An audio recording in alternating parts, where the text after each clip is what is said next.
Renzo, seja bem-vindo, meu amigão, Regra de 3. Fala, pessoal, muito obrigado. Quero agradecer demais a oportunidade, a presença. E também quero enfatizar que você mencionou premiações, mas o meu maior prêmio até agora é estar nesse podcast, ter essa oportunidade de estar Que aqui. isso, cara? E estar colaborando diretamente com a Agro de Respeito, que foi fundamental, essencial nas minhas premiações, na minha caminhada. Então, agradeço demais, Diego, Wellington, pela oportunidade. E também quero agradecer em nome de todos os ouvintes, em nome de todos os colaboradores, em nome do agro, do Brasil, da ciência, todo o trabalho que vocês fazem.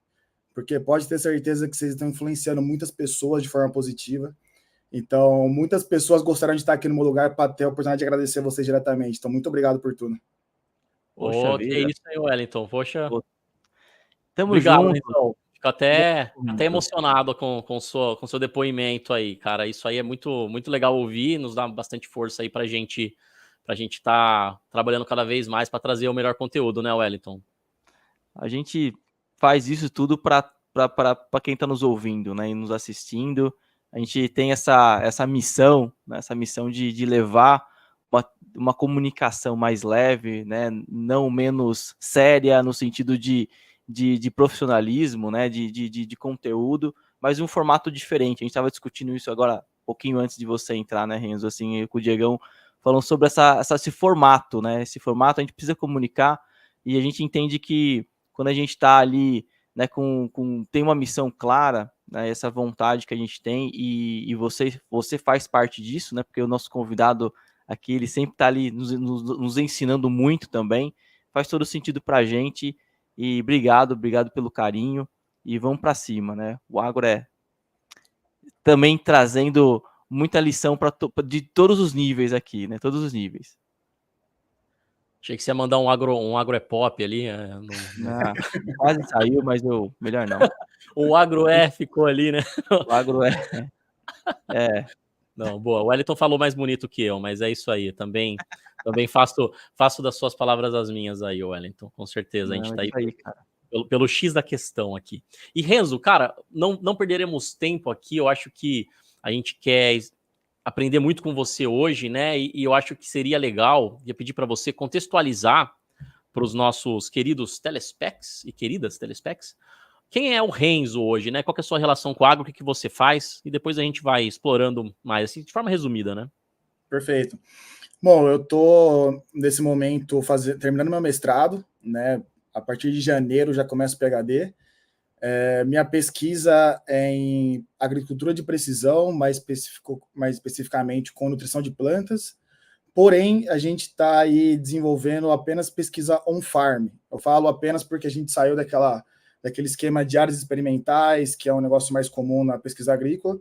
E a gente está diretamente trabalhando com o produtor em fazendas comerciais, ajudando eles a testar diferentes manejos, diferentes produtos, também alinhado com consultores agrícolas.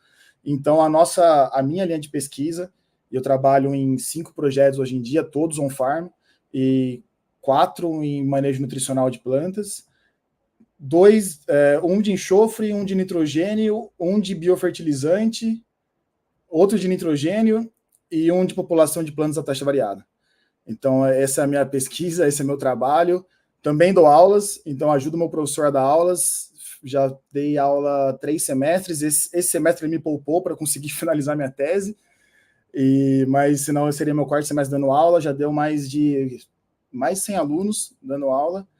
Então, assim, eu particularmente, eu gosto muito de ajudar nesse desenvolvimento intelectual do ser humano. Então, ajudar na formação do indivíduo, dando aulas, também dando assistência quando possível, e principalmente assistência que muitas vezes eu não tive quando eu precisei. Então, gosto bastante de ser essa pessoa que ajuda, que fornece ajuda que não teve no passado.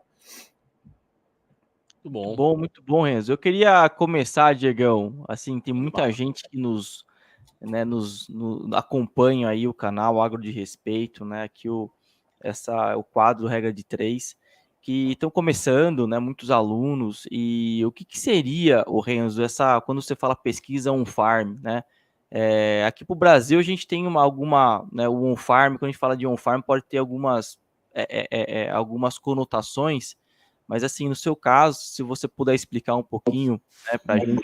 seria, né, de forma ali, da forma como você quiser, né?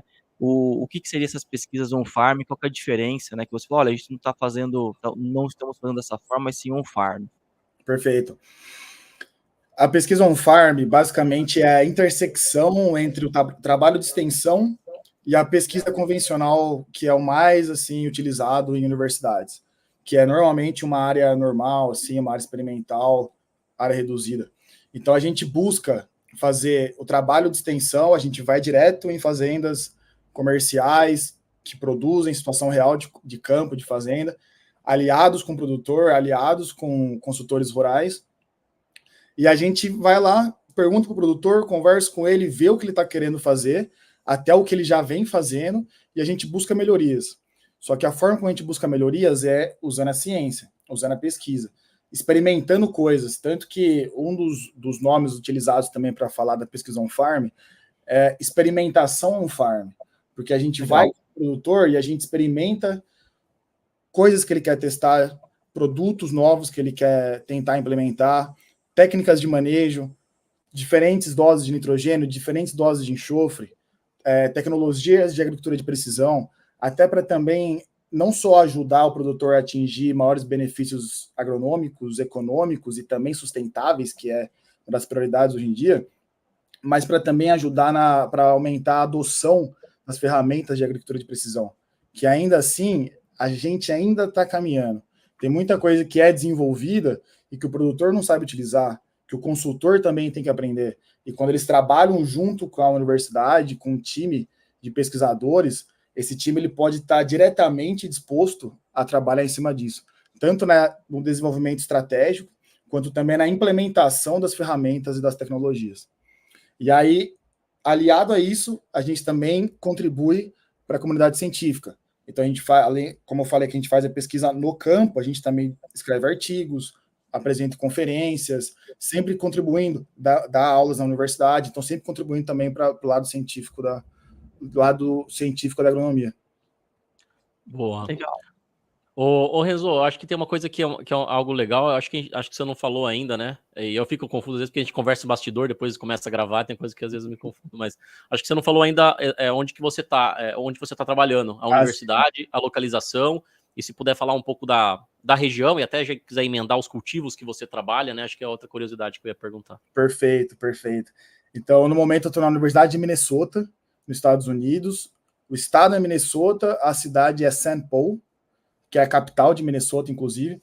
Se você seguir o Corn Belt, ele vai bem no topo, é bem onde termina o Corn Belt, bem assim na divisa do topo dos Estados Unidos com o Canadá. Então é bem assim, pegando o final do Rio Mississippi, alguns chamam até de começo, né? Porque é bem assim o final ou o começo do Rio Mississippi. E tanto que aqui, inclusive, é onde tem muita pesquisa relacionada ao impacto do nitrogênio na água, porque muito do que é aplicado de nitrogênio aqui vai até lá embaixo, seguindo o Rio Mississippi. Então, aqui tem muito trabalho em cima de irrigação, tem até um projeto novo que a gente vai começar, que é de conservação de precisão, focado na parte de conservação, que é um tópico bem novo de agricultura de precisão, que a gente vai trabalhar bastante em cima disso. Então, aqui é Minnesota, St. Paul, e na Universidade de Minnesota, que, por curiosidade, é onde começou a pesquisa em agricultura de precisão. Então, aqui é o berço do negócio. E também, não sei se vocês sabem, se o pessoal que está escutando em casa sabe também, mas aqui é o lugar onde o primeiro ganhador do Prêmio Nobel por Agricultura fez o mestrado, doutorado e foi pesquisador e ganhou aqui o Prêmio Nobel. O nome dele é Norman Borlaug. E ele ganhou salvando mais de 1 bilhão de pessoas da fome. Ele criou uma variedade de trigo que foi usada na Índia, lugares da África, acho que até na América Latina, acho que até no México também. Mas, assim, impacto gigantesco.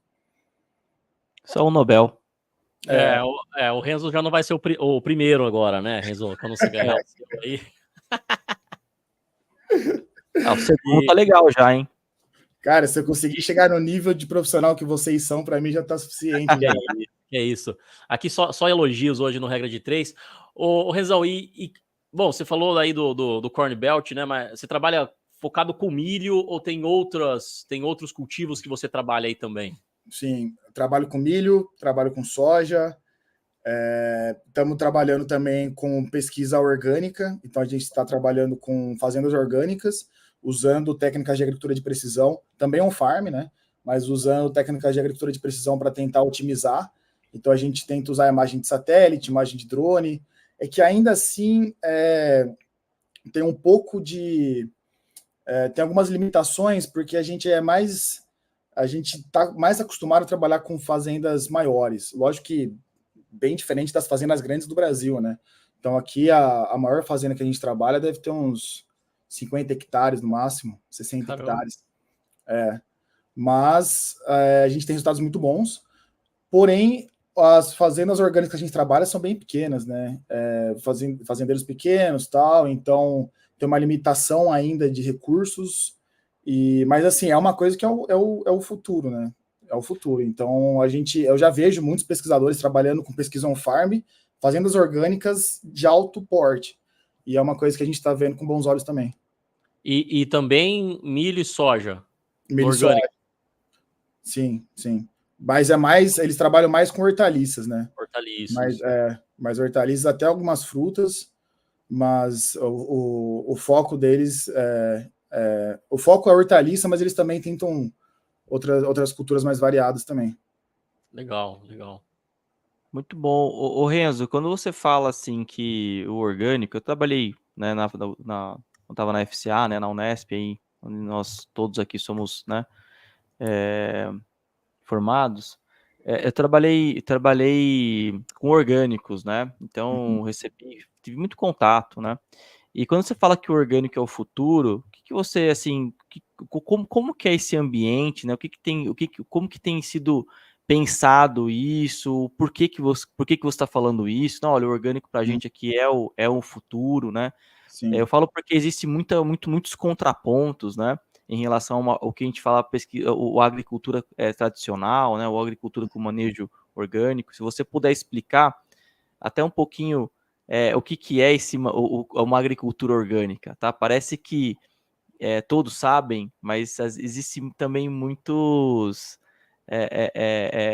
pontos ali de confusão, né? Mas o que é orgânico? Então, orgânico é só, né, ali e até traz muito pré-julgamentos em alguns momentos, né? Então, se você puder falar um pouquinho desses pontos, eu fiquei curioso aqui do porquê que você falou, pô, tem muita gente trabalhando com isso aqui, né? E a gente sabe que os Estados Unidos, bom, dita tendências também de mercado, né? Dita tendências ali na ciência também, é um grande país, né? Nesse ponto também, né? Uhum. Pô, com certeza. A primeira coisa é assim, né? Eu falo muito hoje e eu vejo que a pesquisa e a implementação de uma agricultura orgânica está em evidência por conta da COP28 que eu atendi ano passado, que eu tive a oportunidade de ir, que foi em Dubai. E lá eu vi, assim, eu pude ver realmente desde das camadas mais superiores, das conversas de chefe de Estado, até a tradução já para nível de multinacionais, e aí depois para empresas de tamanho médio, pequeno, e até o dia específico. Hoje em dia a COP tem um dia específico só para tratar de agricultura, só para falar disso, né? Para realmente mostrar o quão importante hoje é a agricultura para o mundo. E lá eles falam muito de como é importante inicialmente reduzir os impactos da aplicação de produtos químicos. Então, isso é uma coisa que já tem como pauta, já tem como prioridade. Lógico que tem um caminho para a gente conseguir produzir tudo isso que a gente consegue produzir hoje, indo para sendo 100% orgânico. Então, tem uma barreira hoje por conta da demanda nutricional, por conta do tanto de produtividade que a gente tem, que a gente precisa alcançar para conseguir alimentar o tanto de número de pessoas que cada ano que passa vai aumentando drasticamente. Mas hoje já é uma prioridade a gente cada vez mais reduzir os produtos químicos que a gente vai aplicando, certo? Então, por exemplo, um dos projetos que eu gerencio hoje é em fertilizante biológico, já para diminuir o máximo possível que a gente conseguir o produto químico, o fertilizante químico, e lógico, né, sem impactar a produtividade, porque caso impacte a produtividade e caso impacte o bolso do produtor, vai ser muito difícil da gente conseguir implementar esse tipo de fertilizante biológico, a não ser que tenham os órgãos fomentadores que tenham as políticas públicas que favoreçam essa implementação, o que já vem acontecendo também. Então, o fazendeiro hoje que quer ser mais sustentável, ele recebe certos benefícios do Departamento de Agricultura americano, aqui no estado, do Departamento de Agricultura de Minnesota, para que ele não apenas pense no bolso e pense no alimento, né, em produzir alimento, mas também nos impactos ambientais. E aí também entra o trabalho da pesquisa, da extensão, da pesquisa on-farm também, para mostrar para primeiro conseguir avaliar os impactos ambientais e depois mostrar realmente o tanto que está sendo impactado no meio ambiente. E aí, quando a gente conseguir reduzir ao máximo, atingir uma produtividade boa, reduzindo ao máximo os fertilizantes químicos, aí a tendência é realmente a gente cada vez mais ir para o orgânico, que é a redução, né, é uma produção com zero, talvez, ou o menor possível de fertilizantes químicos. Essa é a ideia. Mas também muito já se fala da agroecologia, né? Então, muito hoje da agricultura de precisão, como eu falei desse projeto novo que a gente acabou de conseguir, que é conservação de precisão, né, Precision Conservation, que a gente conseguiu $1,5 milhão de investimento inicial, um projeto de 3 anos, que é o quê? É para a gente avaliar o potencial de produtividade da fazenda, e aí onde tem um potencial médio, bom, até regular, a gente vai plantar, vai cultivar e vai entrar com a cultura que o produtor quer. E aí, para o resto da fazenda, a gente vai entrar com técnicas de agroecologia. Então, a gente vai colocar polinizadores, a gente vai colocar árvores, a gente pode até colocar animais. Então, a gente vai trabalhar com esse lado mais ecológico, que também vai ajudar na produtividade. Fantástico, assim, cada vez mais, né, Diego? A gente fala muito dessa questão, né, de ter repertório, né, que o engenheiro agrônomo, né, ou que as pessoas, que todo mundo, né, quando está trabalhando com agricultura, essa repertório. Olha, a gente saiu, falamos de conservação de precisão, falamos de cultura, manejo orgânico, nutrição, fertilidade, né, enfim, e tudo isso integrado, polinização, né, todas essas estratégias, né, é legal porque a gente está partindo, no meu modo de ver, né, assim, muito particular aqui, partindo como se fosse a gente abre uma maleta aqui de ferramentas, né, um ferramental, e fala assim, peraí, o que eu vou usar nessa situação?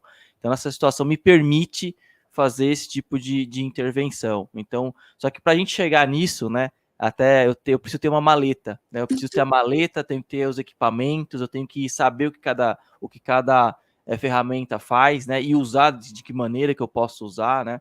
Então, olha que bacana que é essa discussão, né, Diegão, né, Renzo? Eu acho que isso a gente permite, né, usar e construindo, né, e justifica o que a gente sempre vem falando aqui, né, dessa curiosidade, de estar se aprofundando, de ter temáticas que nós aprendemos de forma fragmentada, porque a gente, né, tem né, enfim, tem as estratégias aí de ensino e tal, ao mesmo tempo que são todo mundo integrado, né? Então, isso é muito rico, muito legal. Perfeito.